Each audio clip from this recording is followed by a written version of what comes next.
Hasbro's, and it is toys o'clock. Oh my gosh, I'm so excited. I am here with the good people of Hasbro. We've got Maria Sweeney, Patrick Schneider, and Sam Smith. Yay! Hello, New York Comic Con. Y'all, I am very excited about this. Can you tell me about the fourth force? May the fourth be with me. Whatever. The Triple Force? The Triple Force, yes. Absolutely. So it is Triple Force Friday weekend. Triple Force Friday was yesterday. This is the launch of all of the new product for this fall. It's Triple Force because there are, for the first time ever, 3 great Star Wars properties this fall. It's The Rise of Skywalker, the conclusion of the Skywalker saga, The Mandalorian, the first ever live-action TV show, and the great new video game, Star Wars Jedi Fallen Order. It's so crazy to think the last film of Star Wars as we know it is coming, but I'm sure the toys won't stop. I would certainly not call this Star Wars as we know it. I think there's so much more from an entertainment standpoint to come, but we definitely have the toys to support it. Absolutely. So let's see what we got. Sounds good. Alrighty, we have 3 items to talk about today. Hasbro has never talked about these before. We are, as a company, revealing them for the first time. Now, obviously, as I mentioned, this is the conclusion of the Skywalker saga. So these 3 items are all Luke Skywalker items. He's my favorite. I don't know about you guys. He's pretty cool. So the first item is from our Galaxy of Adventures line. This line is a new line that we launched at San Diego Comic-Con. We announced it there. The item is right here. Great. This is Luke Skywalker in his Return of the Jedi outfit, his Endor captive disguise. And Galaxy of Adventures, it's a new line, it's kid-focused. It allows us to leverage that great animated entertainment. As you can see, they're larger, easier for kids to handle, and it allows for a really cool feature. And it's also more articulated so kids can pose out and play it. So this item, seen from Hasbro for the first time, Luke Skywalker's Galaxy of Adventures. What would it design in terms of like capturing, tiny baby Mark Hamill, as opposed to the Mark Hamill we now know and love today? Oh, I would hardly call this the tiny baby Mark Hamill, because we definitely have a smaller one to show you here. But this was really, what this has offered us is a great new expression and a really kind of refreshing way to look at these characters and show them in a little bit more of like a heroic proportion. But this one is a lot of fun. Again, it's taking that kind of stylization that we've seen throughout these great Galaxy Adventure shorts and bring them to this 3-dimensional character expression. So we get a little bit more determination out of the portrait itself, and we're able to deliver a really fun play feature. We're really excited about this line. Again, we announced it at San Diego Comic-Con with some great classic characters. So if you love Chewbacca and Darth Vader, those are in stores right now this fall. At San Diego, we promised a deeper lineup coming this fall. A lot of them were revealed for Triple Force Friday. This fills out the line, and we've got a lot more exciting characters to come. What we got next? Absolutely. Sam. Smaller scale. Ooh.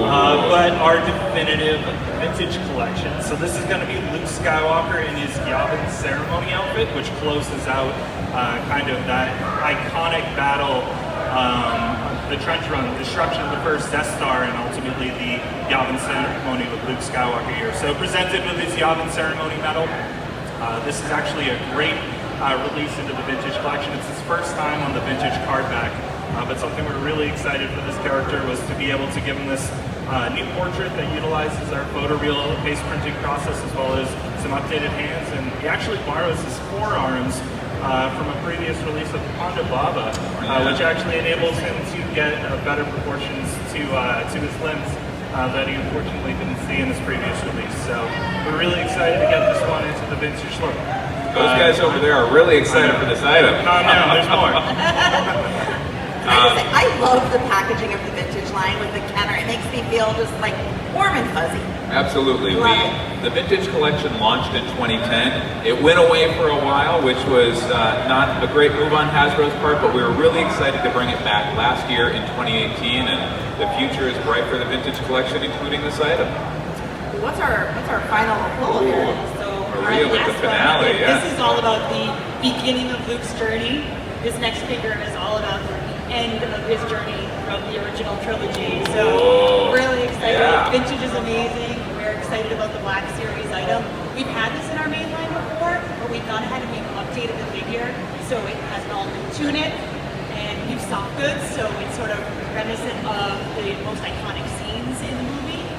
So we're really excited about this one. And I think, Sam can correct me if I'm wrong, we're seeing an early model right here on the stage, right, that doesn't have the soft goods, what you're seeing on the screen, right? Oh my goodness, you're right. Yep. Yes, so this figure comes with an all-new soft goods hood. Again, it was really important as we captured that figure for Return of the Jedi. His cloak, unlike many of the other Jedi robes, actually doesn't have any sleeves. So it's important to be able to capture that there. And again, as we bring newness to the figure itself, as Maria mentioned, you know, the new tunic that he had, but it's also a brand new figure portrait. He's been updated to have the 2 flesh hands because he hasn't had his hand battle scarred yet in the Pita cartoon. So, you know, it's a great way to bring some newness there, as well as having a skiff guard blaster and his iconic green lightsaber. And the thing we love about the Star Wars brand, obviously we're all so passionate about it, and I think the 3 items here kind of demonstrate why. Like, we love the kid-focused lines. We love, you know, seeing kids get excited about this. Maria and I have kids, like, just seeing their excitement and their passion for the fantasy, so we love that. We love that we have 2 great collector-focused lines. We have passionate fans of the vintage collection and passionate fans of the Black Series, and it's great to get these items out in both. You know, we just launched a convention exclusive in Germany of this same figure, Luke in his Yavin ceremony outfit, although it's a comic book focused set, and it's great to get them out in vintage as well, and kind of the reverse with the Black Series item. How do you kind of find that line between toys for collectors and toys for kids, and some that are both? That's an interesting question.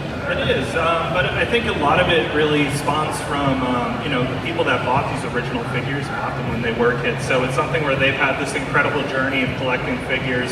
And we've been doing Star Wars figures for 42 years.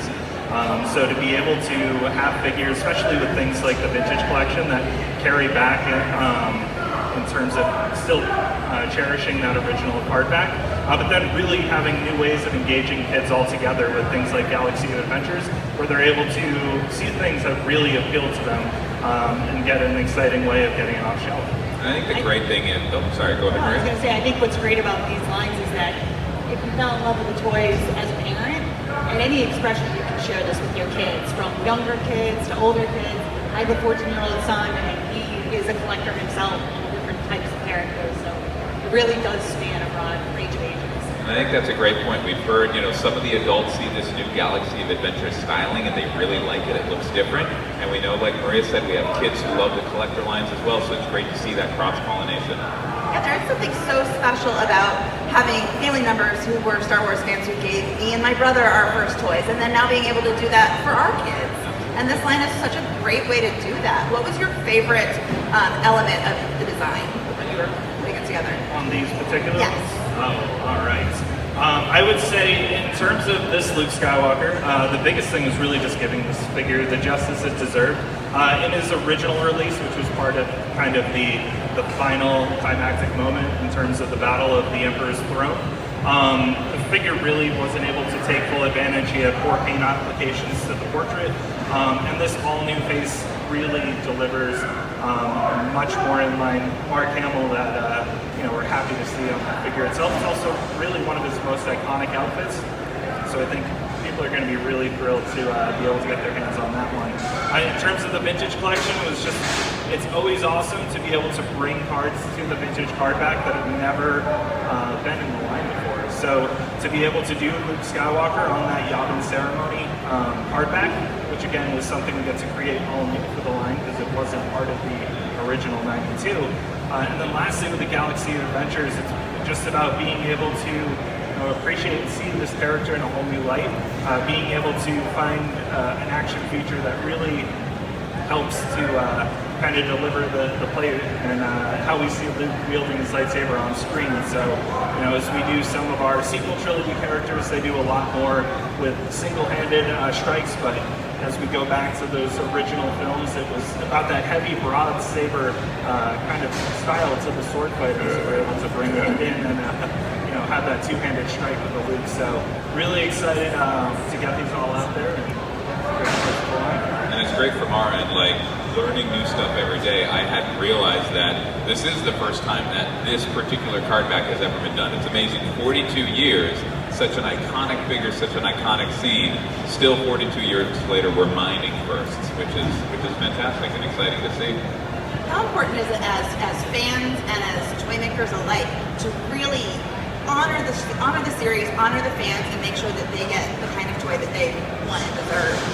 I think it's probably the most important thing about her job. And that's easy to say with all the fans in front of us, but it also happens to be true. We talk about this a lot. It's almost a trust that's placed in us. Like, obviously, Hasbro's a business, but we see this almost as like an obligation that we owe to the fans. And we know that Star Wars fans care so much about the consistency and the accuracy and the movie detail. And so we're always focused on that. And we have long conversations about how to do right by these figures and get the details right and give the fans really what they want the most. So. And I think we use social as a way to talk to our fans, communicate. It's a one-to-one conversation, so we're listening to what they say. Insights go into everything that we do, but it's our fans that are telling us what they want, that are really helping to drive some of the decisions we make. So, really important part of the business. Well, thank you all so much for being with us. Are there any other hints you can drop about what we can expect maybe next as we get closer to the movie? Absolutely. Well, here at New York Comic Con, we have a panel in one day, tomorrow, Sunday at 1:15 p.m. We will be, again, as Hasbro, officially revealing a lot more stuff, so come on down then and you'll see what we have in store. Get yourself there. Coming up next, we have the cast of Next. Talk to us on Twitter, @SciFiWire, #NYCC19. Thanks, everyone.